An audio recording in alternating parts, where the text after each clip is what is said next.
The Steve argument. In my book, in the final pass, the final edit I did of the book, I cut out a whole section that I'd written on the Steve argument.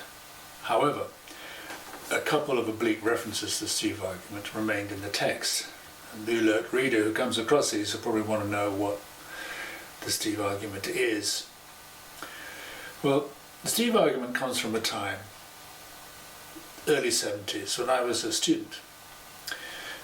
It was a strange time, and in some ways there are some echoes of that time right now. The Conservative government, Heath's government, was in a battle with the miners. 1972 was a big strike, and there was a lot of social upset. Everything was very politicized.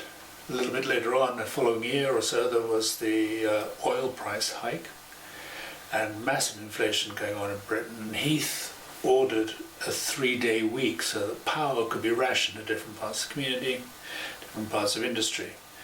So a lot of the time, when I was, trying to work in the library, the lights would go out. So as students, of course, we were extremely engaged with these, with the political topics of the day, and we would, usually after heavy bouts of drinking, at the end of some session, we would be trying to work out the solutions, what the best way forward, and for a lot of different things. Well, we had a friend in our group, it was called Steve, very intelligent, very amiable guy, but shot through with a streak of anarchism. And at the end of an evening, a long evening, when we'd all finally agreed upon some important solution to a world problem, I know, citizen wages or whatever it was, Steve would simply say, well, if that were a solution, we'd be doing it already. Very frustrating thing to have to deal with. Because it's very hard to argue that why our conditions right now are not good, not the best.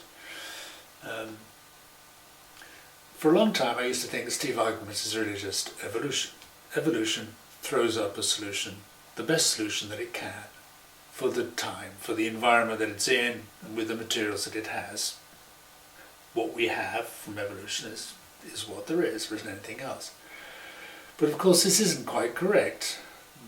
Evolution works by storing up possible solutions, and when environments change, then evolution comes up with a solution that's better for that environment. So there is a sense in which evolution stores up possibilities, possible solutions for a future time. And then of course there is also, in the world of men, the world of humans, there is the walk around the Guggenheim. Humans would prefer to have a solution, a poor solution, than to risk losing, or losing out, or losing their authority, or whatever it is. So Steve is not right. We don't live in a Panglossian world where everything is the best, and the best of all possible worlds. We live in a flawed environment in which some solutions have been arrived at, not because they're the best, but because they offend the least people, or lots of reasons. So the Steve argument is an ally of the elite. The elites are happy to have things going on the best they have because they're profiting the best. And of course for the poor, it's the worst possible philosophy to abide by, that this is the best there is and things will never change. You can't improve your environment, your stock of your resources, or your prospects are not going to improve. So the Steve argument really turns out to be an elitist concept, and not really one that benefits us. We need to think that things can be infinitely improved, and that we need to be able to work towards these solutions. So, the Steve argument. You'll find it in operation, subtly, in lots of stuff. If you review media with this idea in mind, you'll turn up. There are all these kinds of spokespersons will come up with something which is effectively, well, this is the best there is. and there are no alternatives. Well, there are always different options. So consider the Steve argument, but don't abide by it. Of course, in cosmology, the idea that there are alternative scenarios is it's a big topic. Why it's often referred to as the kind of fine-tuning argument. Why is the universe organized the way it is, and is this the best possible organization for life? Do we live in a very life-friendly universe? And if we do, then problems arise. For example, why don't we see other forms of life readily,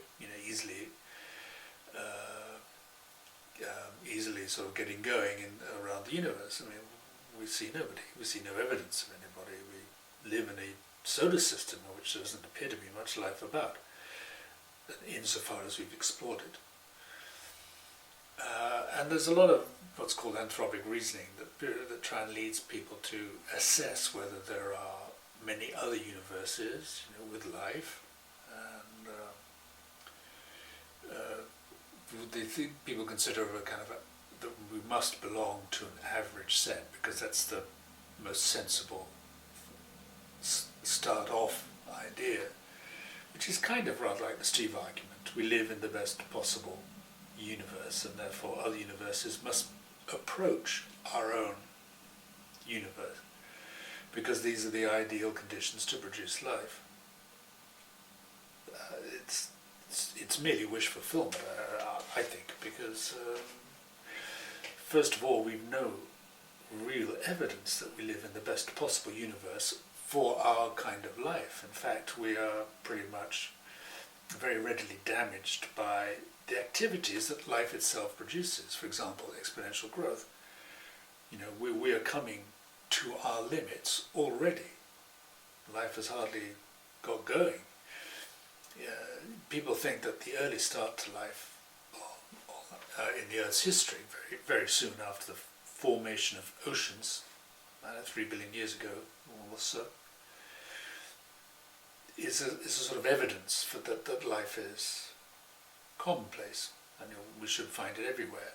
But it may also be evidence for a very extraordinary, singular event that is not repeated elsewhere. We have no reason really to decide between those 2 points of view except merely belief. Nothing more. There's a common idea that because we don't know what set of observers that we belong to, we should just assume that we belong to the most common one. Well, we don't have any evidence that we belong to a set of common observers at all. So the Steve argument kind of leads us into these belief systems and the Bayesian probabilities and so forth of where, in the terms of life and the multiplication of universes in the eternal inflationary, chaotic inflationary scenario, the origins of the universe, that we should be many. And not really sure even why that would help us, even if we were able to establish that we were commonplace and that there are multiple universes outside of our reach that also have life. Well, I'm inclined to think, so what? What's important is about life here, and what we need to really work on is to understand quite how our own consciousness and awareness is anchored to the material substrate of the universe. So the Steve argument leads me into lots of different corners of the understanding of our universe.